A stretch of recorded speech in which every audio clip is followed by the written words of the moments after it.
লাবণী, খালেদা জিয়ার স্বাস্থ্যের বিষয়ে আপনার কাছে সবশেষ কি তথ্য রয়েছে আমাদেরকে জানাবেন। এবং আরেকটি বিষয়, যে চিকিৎসক বা বিএনপির পক্ষ থেকে কি কিছু জানানো হয়েছে? এখন পর্যন্ত অফিসিয়ালি আসলে বিএনপির পক্ষ থেকে কোনো ব্রিফিং খালেদা জিয়ার চিকিৎসার জন্য যে মেডিকেল বোর্ড বসানো হয়েছে তাদের পক্ষ থেকে আসলে কোনো তথ্য এখন পর্যন্ত সংবাদ সম্মেলন করে কোনো সাংবাদিককে এখনো বলা হয়নি। তবে বিএনপির ভেরিফাইড যে পেজ রয়েছে সেখান থেকে গতকাল রাত 2:08 কিন্তু একটা স্ট্যাটাস দেওয়া হয় এবং এখানে খালেদা জিয়ার চিকিৎসার জন্য দেশবাসীর কাছে দোয়া চাওয়া হয়। সাথে এটাও জানানো হয় যেন কোনো বিভ্রান্তি ছড়ানো না হয় খালেদা জিয়ার এই চিকিৎসা বিষয়ে। এছাড়া খালেদা জিয়ার অবস্থা স্থিতিশীল রয়েছে এই এবং উনি নিবিড় পরিচর্যায় আছেন বলেও কিন্তু আসলে আমরা জেনেছি। এবং গতকাল রাতের বেলা কিন্তু আসলে আমরা দেখেছি যে খালেদা জিয়াকে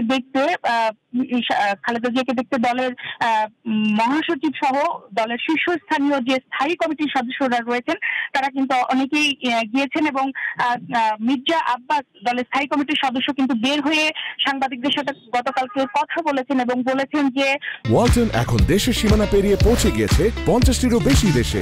ওয়ালটন, ঘরে ঘরে বিশ্বজুড়ে। ওনার জ্ঞান রয়েছে, উনি সালাম দিয়েছেন এবং খালেদা জিয়া কিন্তু নেতাকর্মীদেরকে মাথা নেড়ে বা হাত নেড়ে তাদেরকে রিপ্লাই দিয়েছেন, যেটা মির্জা আব্বাস কিন্তু আসলে রাতের বেলা খালেদা জিয়ার সাথে দেখা করে বের হয়ে তারা একটা নির্দিষ্ট জায়গায় গিয়ে দেখা করেছেন।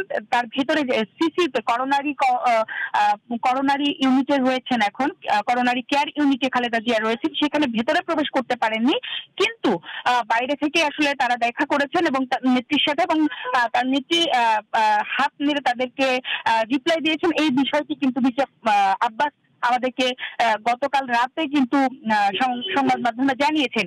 এটা ছাড়াও এখন পর্যন্ত উনার অবস্থা কিন্তু আসলে স্থিতিশীল, উনি নিবিড় পরিচর্যায় রয়েছেন এবং দেশবাসীর কাছে উনার পরিবার থেকে এবং দলের পক্ষ থেকে আসলে দোয়া চাওয়া হচ্ছে। এবং গতকালকেও কিন্তু উনার উনার সুস্থতার জন্য আসলে মসজিদেও কিন্তু দোয়া মাহফিলের আয়োজন করা হয়। সেক্ষেত্রে আমি আপনাকে আরো একটি জিনিস নজর জানিয়ে রাখি যে আসলে গত বৃহস্পতিবার উনার শ্বাসকষ্ট, বেগম খালেদা জিয়ার যখন শ্বাসকষ্ট শুরু হয় তখন আসলে তাকে নিয়ে